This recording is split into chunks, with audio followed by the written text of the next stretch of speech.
দুনিয়াতে এমন কোনো বাপের বেটা এখনো জন্মগ্রহণ করে নাই এই দলিল দেখাইতে পারে যে কোনো সাহাবী আল্লাহর নবীকে বাবা বলে ডাকছে, অথবা কোনো সাহাবীদের তাবেইন, তাদের ছাত্র তাবেইনরা সাহাবীদেরকে বাবা বলে ডাকছে, অথবা তাদের ছাত্র তাবেইন তারা তাবেইনদেরকে বাবা বলে ডাকছে।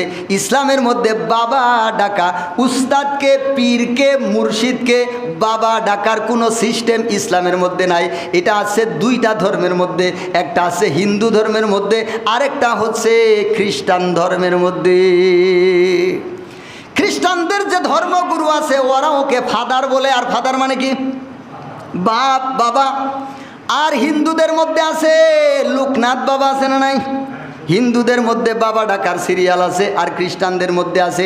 ইসলামের মধ্যে পীরকে, উস্তাদকে বাবা ডাকার সিরিয়াল নাই, এরা ওইখান থেকে কর্জ করে নিছে।